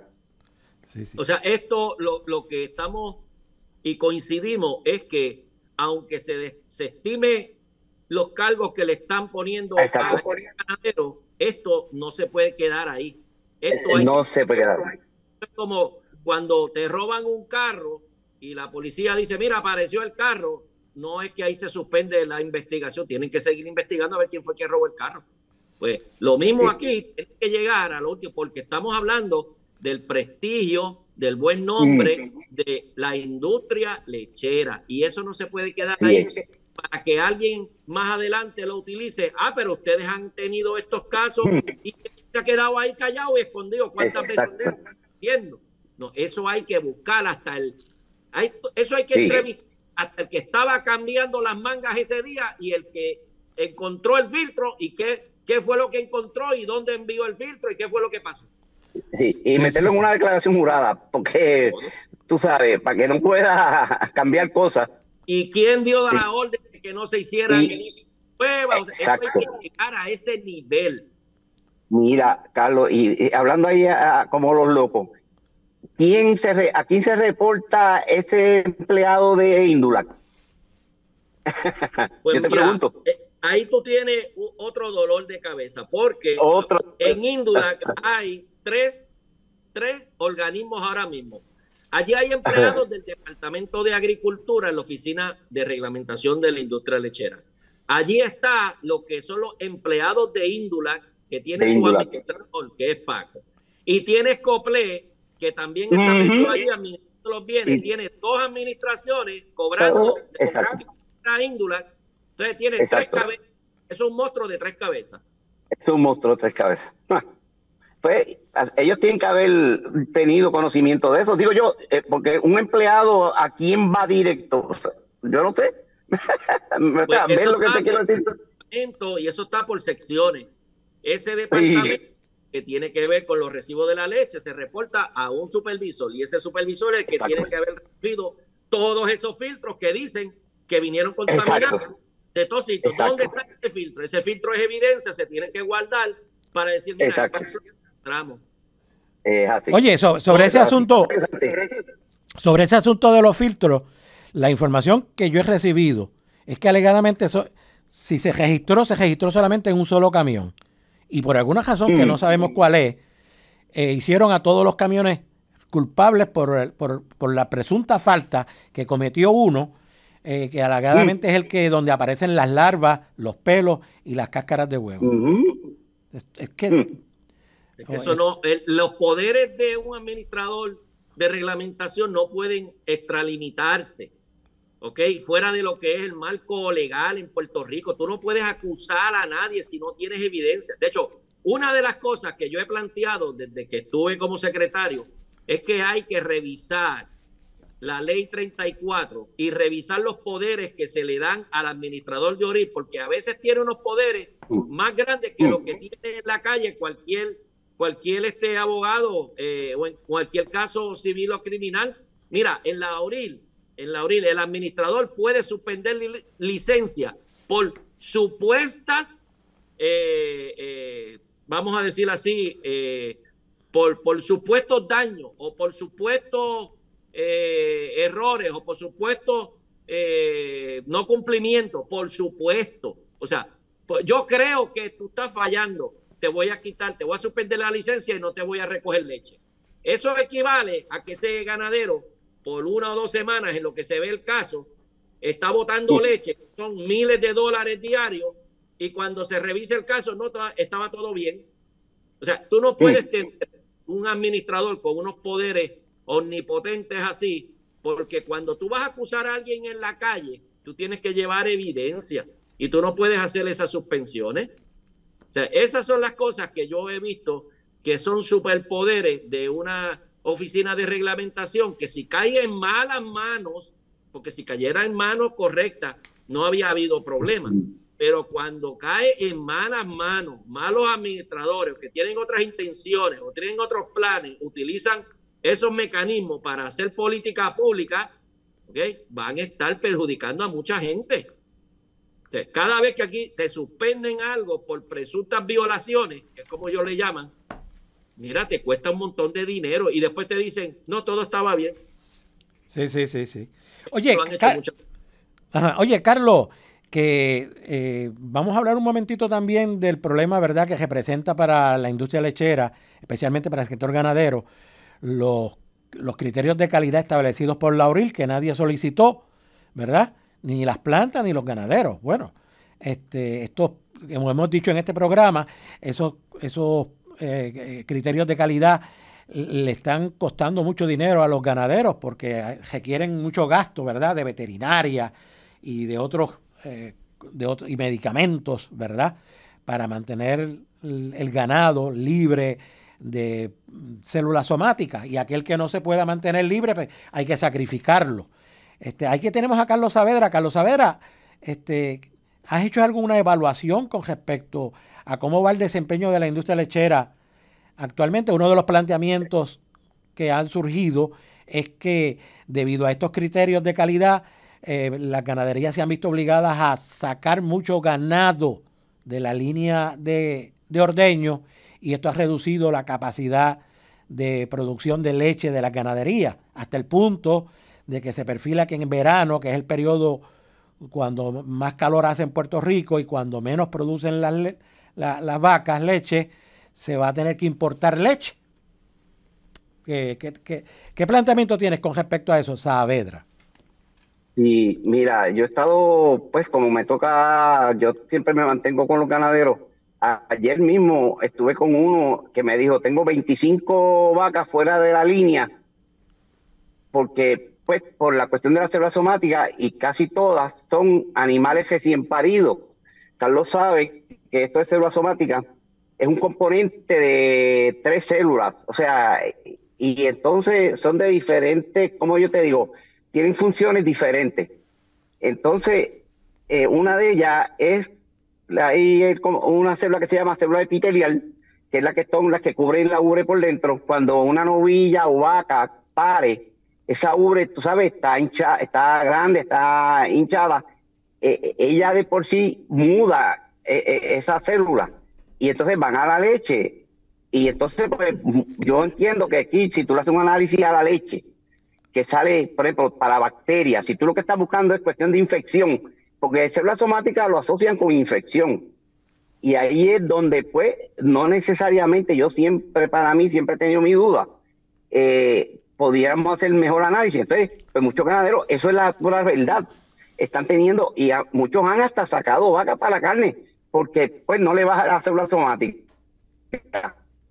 Y por pocas condiciones, pues, no necesariamente por infección, yo entiendo un proyecto de producción. Y pues esto, no sé si ya tú quieres, que puedo darte datos de que desde el año 21 yo volví de nuevo a recopilar, porque yo soy un fanático de esto, yo soy también economista agrícola, y fíjate cómo viene ya reflejándose, y no necesariamente, sí ahora es más dramático, no hay ninguna duda por esta cuestión, pero desde que se implementó lo del 100% de la cuota, esto a la larga, yo no sé, la producción lo que va es para abajo.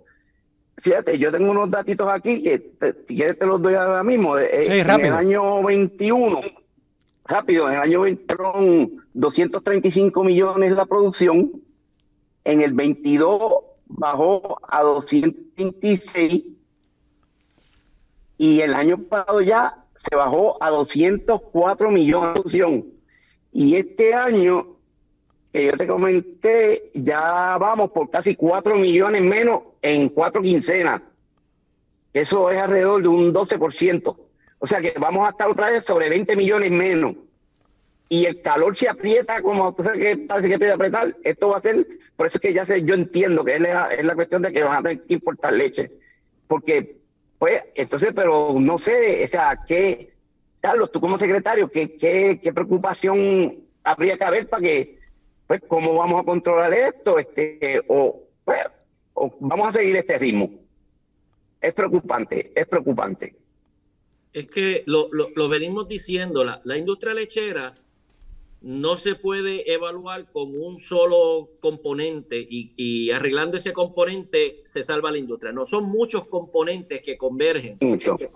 Son muchas cosas. Es una industria complicada. Es quizás una de las industrias más bonitas que hay, pero también así de complicada es. Y de hecho, yo tengo que hacer, ¿verdad?, el disclosure. Yo estoy hablando con uno que escribe el libro. Yo no sé tanto de vacas como Carlos Saavedra. Carlos Saavedra toda la vida ha estado pegado de esos ganaderos y ese sí, lo que él hay que escucharlo. Yo lo que sé es, pues, de números y de política pública, y lo que he visto es cómo se ha desarticulado la ayuda al ganadero.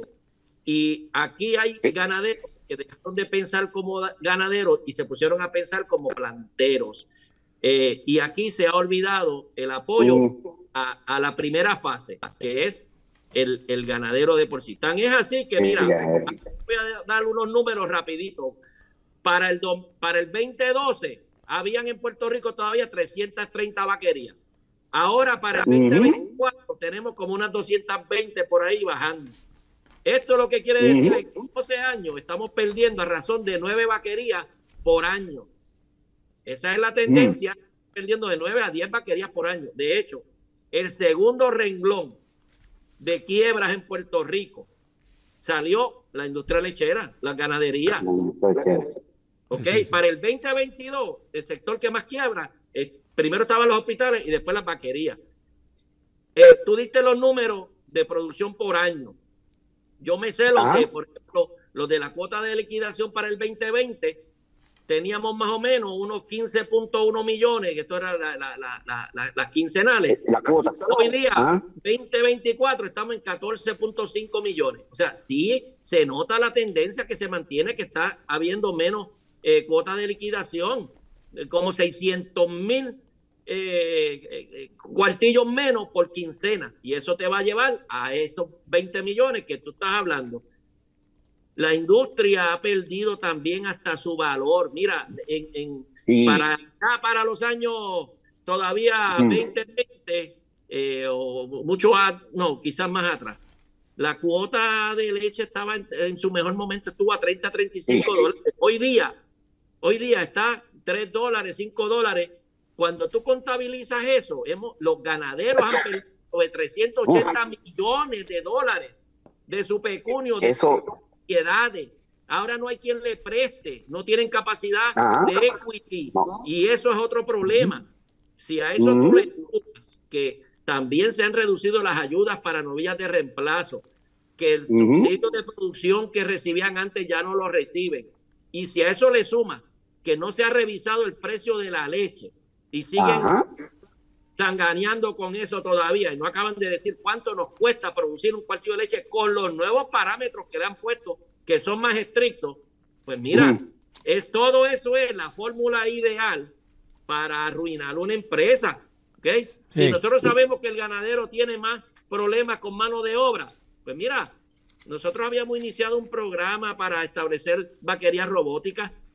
Hay 2 en Puerto Rico y no tienen problema. Y eso hubiese seguido hoy día, unas 20, 30 vaquerías fueran robóticas, no necesitaban tanto mano de obra. Sí. Energía, es costoso. Teníamos un plan para ponerle placas solares 100% financiados para las vaquerías. Hoy día, ¿cuántas placas se han puesto? Ninguna. Sí. Oye, y así sí, son Carlos, muchos componentes que han hecho, ¿verdad? La eliminación de los incentivos, las peleas estas entre caerle siempre encima a Suiza, las peleas entre Monjitas, Indulac tratando de apropiarse mira, las pocas ganancias que pueda tener el Indulac se las come ahora la nómina de los que tienen allí contratado con Coplé. Sí. Oye, Carlos y Saavedra, ¿verdad? Esta sección está llegando a su fin ya, ¿verdad? Porque ya llevamos bastante tiempo. Un último comentario, Carlos, para finalizar.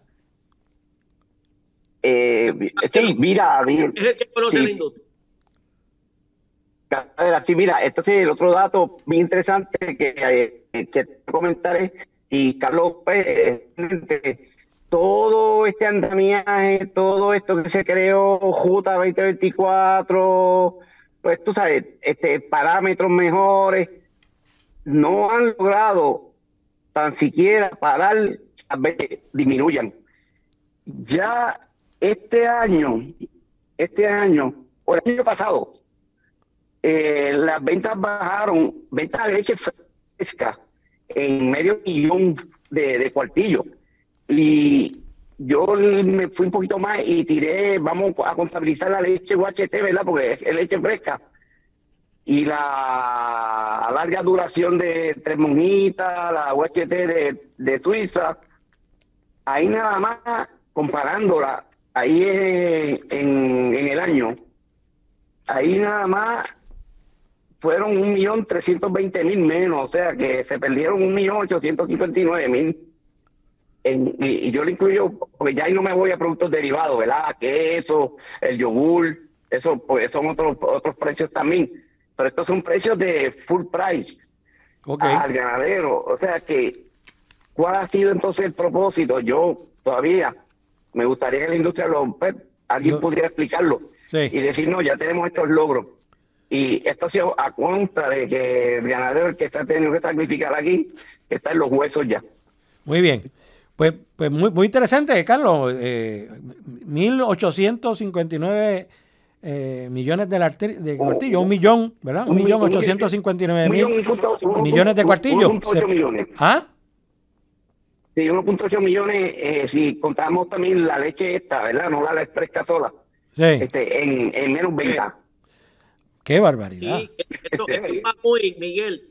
Y eso que dice Carlos es muy... es exactamente los números que yo tengo, ¿verdad? La retención de planta, por ejemplo, para el 2020 era de 6.3 millones y hoy día la retención está en 4.3 millones. O sea, 4.3. Y cuando baja Indulac estaba reteniendo 1.5. Hubo un momento que subió 1.9 porque empezaron a vender leche en República Dominicana, se cayó el negocio y hoy están usando 1.3 millones. O sea, que menos del 10% se ha visto una reducción en ventas. Ahora, en la industria, ¿dónde están los anuncios? ¿Dónde está la promoción para consumo más de leche al público? ¿Dónde están los esfuerzos para aumentar el consumo? ¿Alguien ha visto algo de eso? No. Muy cierto, muy cierto. Nada. Bueno, a los dos, Carlos, muchas gracias por su participación hoy en Informe Semanal, ¿verdad? Ha sido muy ilustrador todo lo que han planteado en esos hallazgos estadísticos y vamos a seguir dándole seguimiento a esto a la semana próxima en Informe Semanal. Gracias, Carlos Flores Ortega. Gracias, Carlos Saavedra. Muchas gracias. Muy bien. Bueno, hay que decir, ¿verdad?, que Informe Semanal llega a ustedes por el apoyo del Museo del Café, Café Don Pello y la procesadora de leche Suiza Dairy. Vamos a un mensaje y regresamos en un instante con el economista José Alameda.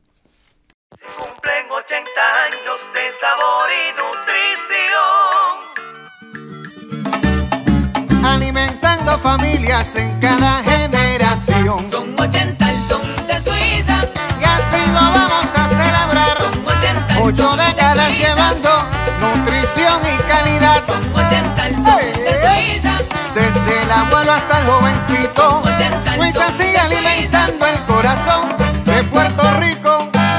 Bueno, continuando con la etapa final de Informe Semanal, ahora vamos con el economista José Alameda. Buenas tardes, Alameda, ¿cómo te encuentras? Sí, buenas tardes a ti, Miguel. Buenas tardes a todos por ahí.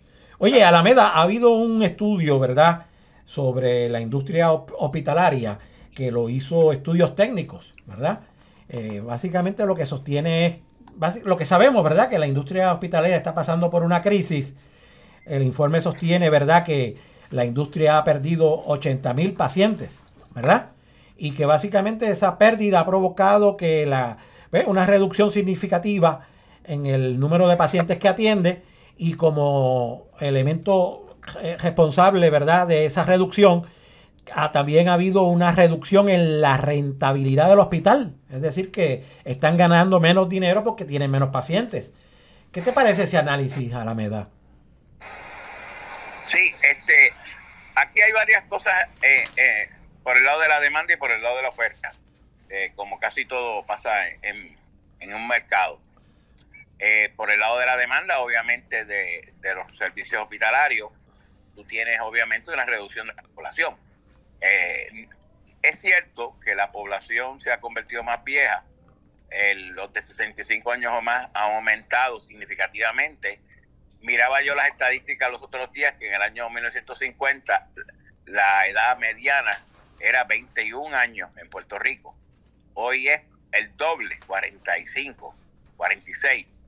Y la población se mueve hacia una sedentarismo, ¿verdad? Más vieja. Más vieja. Obviamente, mientras más vieja, pues más demanda por servicios de hospitalario y de salud.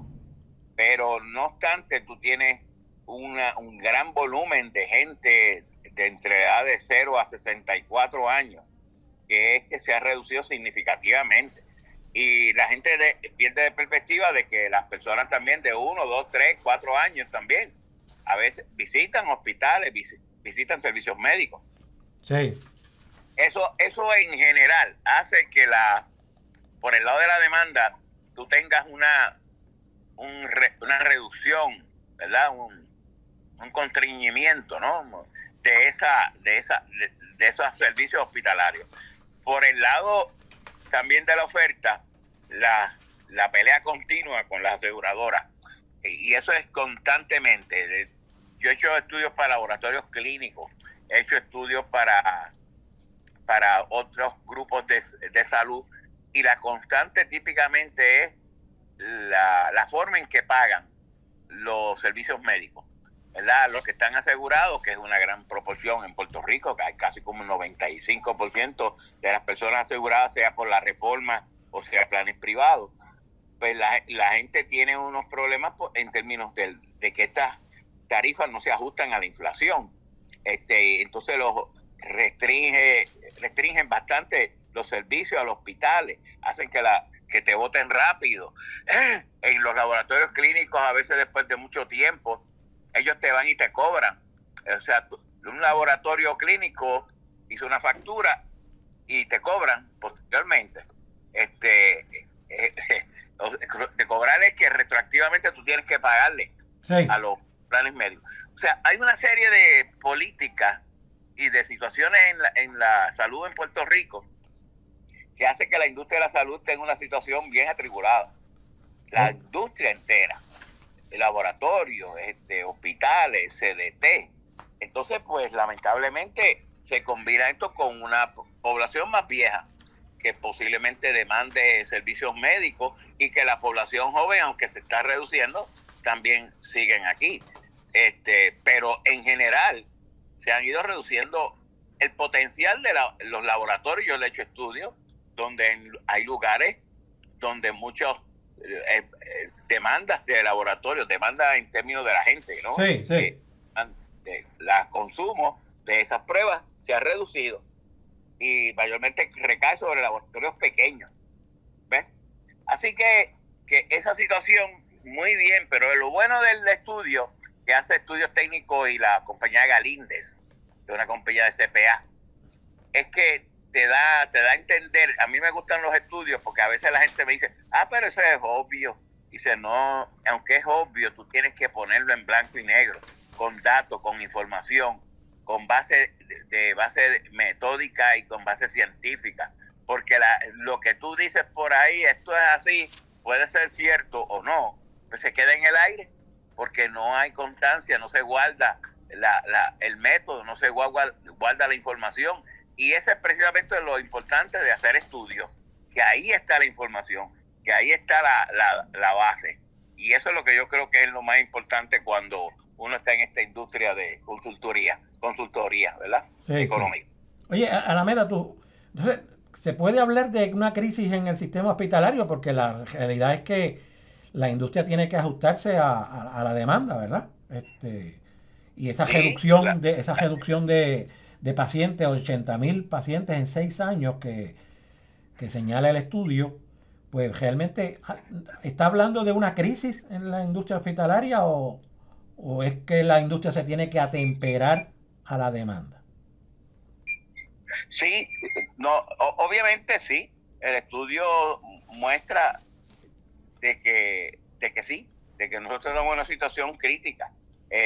Posiblemente sea difícil resolver por el lado de la población, porque tú tienes una reducción de la población y punto. Pero las políticas de la aseguradora es una cosa bestial. Okay. En este sentido, tú sigues y siguen haciendo las mismas políticas de reducción de pago. Si tú no ajustas a los pagos a la inflación, pues prácticamente tú estás matando la industria, porque la industria sigue, los costos le siguen subiendo y le suben precisamente porque estamos en una situación inflacionaria, especialmente. La gente me dice, no, la inflación ya bajó, no hay problema. No. La inflación que bajó fue la general, pero los costos de salud siguen, obviamente, incrementándose. Ok. Bueno, Alameda, siguiendo en esa línea de los estudios, hay un estudio de Economics, ¿verdad? La unidad de inteligencia de The Economics, que ha hecho una evaluación sobre el costo de vida en determinadas ciudades, ¿verdad? En el mundo. Y San Juan, la ciudad de San Juan aparece en este estudio como una de las más baratas en el mundo, ¿verdad? De las primeras casi 30 ciudades más baratas, San Juan es una de ellas, la número 24. Bueno, a mí me llama la atención esto, ¿sabes por qué? Porque yo he hablado con gente que vino en Navidades, ¿verdad? A pasar sus Navidades con su familia, que vive en otras partes de Estados Unidos, y precisamente una de ellas con las que hablé, me dijo que ella vivía en California y que en Puerto Rico los alimentos estaban carísimos, me dijo. Y otras cosas más, me habló. Y California es una de las ciudades más caras del mundo. ¿Qué te parece esto, Alameda? Bueno, lo que sucede es que la mayoría de la gente te mira las cosas de precio a base de la comida. Y la comida es solamente un elemento. Okay. El costo de vida incluye seguro, renta y otros tipos de cosas que tú requieres o un ciudadano requiere para vivir decorosamente, ¿verdad? O sea que no es solo los precios de alimentos. Sin embargo, mira, no sé por qué aquí, por ejemplo, en San Juan es una de las más baratas de las ciudades, ¿verdad? De las más caras sale lo que ya sabemos, Nueva York, Los Ángeles y San Francisco. Sí. Yo creo que, como te dije, eso no es una sorpresa, que así lo sea, pero nuevamente lo bueno es que confirma lo que uno sospecha. Nosotros no tenemos de ninguna manera, los que andamos a pie, ¿verdad? Ajá. No tenemos de ninguna manera un índice que te pueda decir, pues esta Economist es una unidad respetada, seria, que tiene metodología y que llega a conclusiones certeras. De eso creo que es importante. Y tiene la ciudad más cara como Nueva York, ese debe ser New York City, ¿no? Ajá. Los Ángeles, San Francisco, Houston y Seattle. Y Seattle, ajá. La más menos barata. Estos son ciudades las primeras tres son de Canadá y Puerto Rico, obviamente, en este caso San Juan. Interesantemente, cuando uno consulta otra fuente, mira, hay una fuente que se llama Numbeo. Ajá. Y otra Expartian, ajá, que está en la página de internet. Dice, por ejemplo, y lo bueno de Numbeo es que te compara ciudades con ciudades. Una de las cosas es que Mayagüez, por ejemplo, es más barato que San Juan. Okay. O sea, quiere decir que eso es lo que uno sospechaba. Pero en el caso de Estados Unidos comparado con Puerto Rico, yo tengo los datos aquí que quisiera referirme. Ajá. Por ejemplo, si nosotros miramos los precios al consumidor en general, en Estados Unidos son 13.8% más caros que Puerto Rico.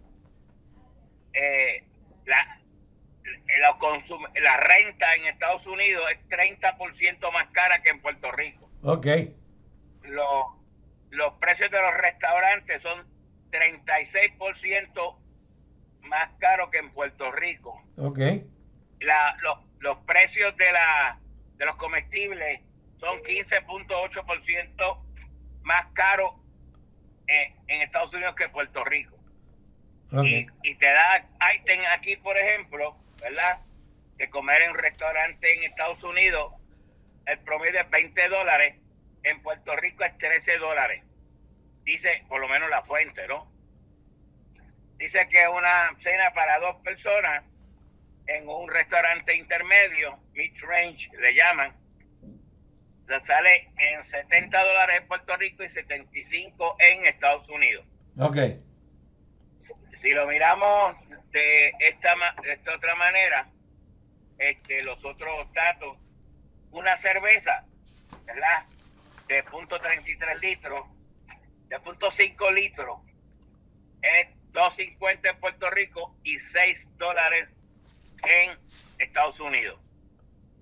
Así que, y podemos seguir mirando los ítems que en su mayoría en Estados Unidos son más caros que Puerto Rico.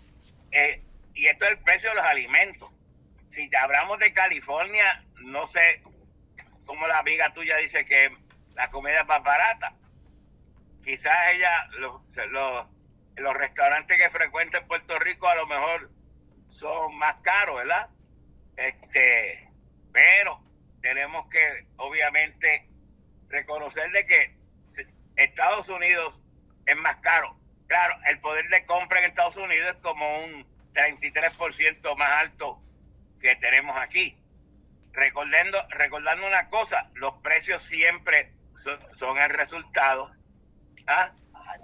Los precios siempre son el resultado de lo que está pasando en la economía y precisamente de los salarios. Por eso los salarios en San Francisco, los salarios en Los Ángeles son altos, porque tú tienes un nivel de alto de costo de vida y nadie va a trabajar en San Francisco por el salario mínimo de $10 o algo así. Tienes que trabajar mira, $10 en San Francisco, no te da ni pan. Eso es lo que tú llamas la capacidad de compra. O sea, ese factor que tú mencionaste, la capacidad de compra en California es 33% más alto que en Puerto Rico. Debe ser más. En California es más alto y posiblemente, porque yo te estaba dando el dato general de Estados Unidos. Okay.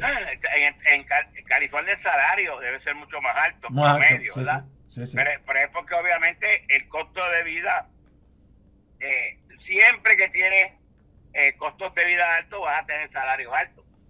Esa es la realidad. O sea, yo tengo un salario de $85,000. Eso en California, en San Francisco, yo creo que se te va a hacer difícil vivir con $85,000 anuales. Okay. ¿Ves? Sí, sí, sí. Pero es que hay que ubicarse y hay que entender las cosas en general. Aquí tratamos de, y cuando le meten la política, que es porque allá son estados y aquí no, o cosas así, pues ahí lo daña. Porque eso no tiene nada que ver con ser estado, tiene que ver con cómo tú compras los precios y cuál es el nivel y costo de vida allá. Los costos de salud son extraordinariamente altos. Nueva York, reconozco un amigo que fue a operarse y la operación le salió no menos de $100,000. Okay. En Nueva York, claro. Sí. Claro, él dice que tenía los mejores médicos, las mejores atenciones, muy bien, pero hubo que pagarla. Sí, claro. Yo quizás no hubiese podido pagar algo así, ¿verdad? Sí. Ok. Así es la vida. Ok. Oye, Alameda, ¿verdad? Para finalizar, hay también una evaluación económica, ¿verdad? Que hace esta entidad que se llama Espacios Abiertos, ¿verdad? Sobre que en Puerto Rico, pues no se ha logrado dedicar el 70% del presupuesto que recibe el Departamento de Educación en servicio directo al estudiante, ¿verdad? El estudiante sigue recibiendo por lo menos entre el 57 y el 63.5 de ese presupuesto en servicios directos, ¿verdad? ¿Qué te parece ese hallazgo, ¿verdad? Hecho por Espacios Abiertos de información financiera del Departamento de Educación en Puerto Rico que recibió, ¿verdad? Mira, Espacios Abiertos es un think tank dirigido por Giselle Blondet. Igualmente tiene un economista muy serio, que es Santa María, que es de acá casado con una muchacha de San Sebastián, pero él es español. Así que nosotros estamos en una situación, en este caso que ellos plantean, que realmente no está dando abasto la educación en Puerto Rico con el gasto que se tiene. Se supone que se tenga una métrica que sea que el 70% más del presupuesto baje hacia los estudiantes. Espacio Abierto estuvo buscando esa información, la solicitó, y a través de Betito Márquez, que tuvo que hacer en la legislatura una especie de orden ejecutivo o algo así por el estilo, para tratar de usar al Departamento de Educación a darle esa información. Sí. Finalmente el departamento la dio confusa. O sea, trataron de engañar. Okay. ¿Por qué trataron de engañar? Porque en el gasto directo hacia los estudiantes colocaron los gastos de pensión que tienen los maestros. Recordemos que ahora se paga el Pay-Go System porque los sistemas quebraron, y parte del presupuesto que tiene educación pues le paga pensiones a los maestros. Pues ellos incluyeron ese gasto como pago directo.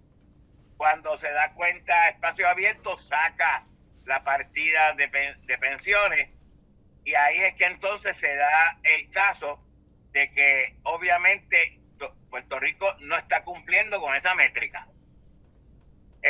Y es que en Puerto Rico hacemos las leyes y se deja la ley.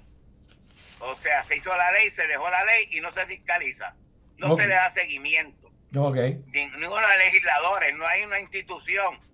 Si tú firmaste una ley que el 70% tiene que bajar, tiene que haber una métrica correcta dentro del Departamento de Educación que te diga que se está cumpliendo o no con esa métrica. Aquí no, aquí se hace la ley, se le da bombo y platillo, los gobernadores presentan, hay aplausos, pero señores, no hacemos realmente el due diligence, como se llama, para darle seguimiento a esa métrica, y ahí tú ves lo que pasa en Puerto Rico. Todo el mundo se durmió, se peleó, se dijo, pero ahí se quedó. Sí, oye, Alameda, estamos hablando de más de 5,000 millones de dólares, ¿verdad? El presupuesto de educación. Sí, por cierto, ese presupuesto hace 2 o 3 años atrás era de 2.000 millones y subió a 5.000 millones. Recordemos, con menos maestros, menos escuelas y menos estudiantes. Estamos menos de 300.000 estudiantes. Antes yo recuerdo que eran 600.000, 700.000. Llegó, mi memoria no me falla, yo estuve recordando de 750.000 estudiantes en el sistema público. Hoy el sistema público tiene menos de como 280.000, 270.000. Así que imagínate, un presupuesto tan alto con pocos estudiantes o menos de los que tenía. ¿Cómo es posible que no logre esa métrica? Y es precisamente lo que yo siempre estoy creyendo, ¿no?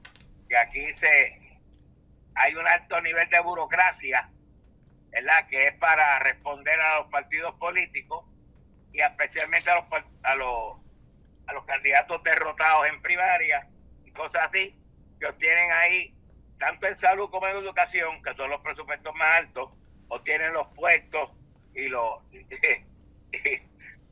puestos para trabajar ahí. Oye, Alameda, así ese es Puerto Rico. Bueno, ¿y qué es eso de servicios directos al estudiante? Eso es un término muy amplio, ¿verdad? Sí, exactamente. No hay una definición ahí. Nosotros estamos tomando el dato como... Obviamente tiene que ser pues libro, maestro, educación, lo que se llama el costo directo de educar. Y tiene que haber una definición para poderla entonces establecer. Pero ahí eso precisamente es lo que es parte de lo que yo creo que debe ser la métrica y precisamente de la legislación. Si vas a colocar que tiene que estar 60 o 70, 80% llegar al estudiante, tienes que tener una evaluación de cuáles esos gastos que vas a incluir en esa ecuación. Eso no creo que lo haya, no creo si lo hay. No lo dice por lo menos en el libro ese que acabamos de leer. Ok. Bueno, pues, Alameda, pues gracias, ¿verdad?, por tu participación esta semana en Informe Semanal. Hemos hablado de estos 3 temas interesantísimos, ¿verdad? Yo sigo pensando que San Juan es un lugar carísimo. A mí me sorprendió también, porque yo creo que quizás porque cuando yo busqué la data entre Mayagüez y San Juan, San Juan es más caro que Mayagüez, y como yo tengo los precios de aquí de Mayagüez, pues yo decía, pero que San Juan es bueno, si lo comparas con New York o con Los Ángeles, obviamente tiene que ser más barato. Pero que en el mundo, ¿verdad?, no haya otro más barato. Me está raro. Sí, está raro. Así dice eso. De hecho, Alameda, comparar, digo, vamos, en Nueva York, ¿verdad? Y en California, pues hay sectores pobres y sectores de clase media, ¿verdad? Pero en Nueva York y California son los lugares donde más multimillonarios viven, en esas 2 ciudades de los norteamericanos, ¿verdad? Los multimillonarios norteamericanos. Si no están en Nueva York, están en California. Y son ciudades cosmopolitas también. Lo que es caro en Estados Unidos realmente es los seguros y la medicina. Okay. Los seguros y porque el seguro, tú compraste un automóvil, el seguro tiende a ser caro, mucho más caro que lo que nosotros pagamos aquí. Y segundo, cuando tú vas a un hospital, yo recuerdo un amigo que da clase conmigo, estaba estudiando en Denver, sufrió un problema, un percance, y fue al hospital de Denver, se hizo unas placas, se hizo una MRI, etcétera, etcétera, y eso le costó $6,000 y pico. Cuando le dijeron que tenía que operarse, él enseguida llamó aquí a Mayagüez a unos amigos que tiene acá, médicos, y él dijo, por $6,000 te hacemos la operación, vente para acá. Y le hicieron la operación por $6,000, porque allá valía $36,000. Y te estoy diciendo $36,000 hace 20 años. Hoy esos $36,000 deben ser ya tú sabes. Más de 100,000. Están en los 60 o 70. Ok, sí. O sea, es muy cara la medicina. Sí, y sí. para un mortal típico, ¿verdad?, de a pie, ¿verdad?, uno de raza negra, ¿verdad?, de minoría, tener una salud óptima allí, pues le es difícil, no es fácil. Tú tienes que mantenerte joven y saludable, no enfermarte, porque si tienes una operación o algo así y no tienes un buen plan, y yo creo que los planes no pagan muchas de esas cosas, y menos si eres pobre, ¿verdad? Por eso es que la insistencia de Obama de tener un sistema universal, y ahí es que entra Medicare y Medicaid, ¿verdad? A tratar de entonces de financiar parte de ese gasto enorme que es la salud en los Estados Unidos. Sí. Bueno, hay sectores pobres que se abstienen incluso de ir a salas de emergencia porque determinados costos están obligados a atenderte, pero te cobran, ¿verdad? Y luego si no pagas te persiguen, claro. Te persiguen durante años. Sí, y cobran caro. Y cobran carísimo. La visita a una sala de emergencia, ya te dije que eso fue, el amigo mío fue de emergencia, y entre una cosa y otra, MRI, aquello, placas, $6,000 la factura, hace 20 años. Sí. Y eso mismo le costó la operación aquí, en un hospital de Mayagüez. Ok. Imagínate. Bueno, pues gracias, Alameda. Gracias por tu participación esta semana. Muy interesante todo. Bueno. Bien. Bueno. Bien, gracias. Bueno, ha llegado a su fin, ¿verdad?, la participación de Alameda, y con ella también llega a su fin la participación, ¿verdad?, del programa Informe Semanal. Hay que darle las gracias a todos los que participaron esta semana y regresamos la semana próxima. Buenos días. Este es Informe Semanal, un acercamiento a los eventos en la industria de la agricultura, en los seguros y en la economía, con el periodista Miguel Díaz Román, el doctor José Alameda y el exsecretario de Agricultura, Carlos Flores Ortega. Informe Semanal.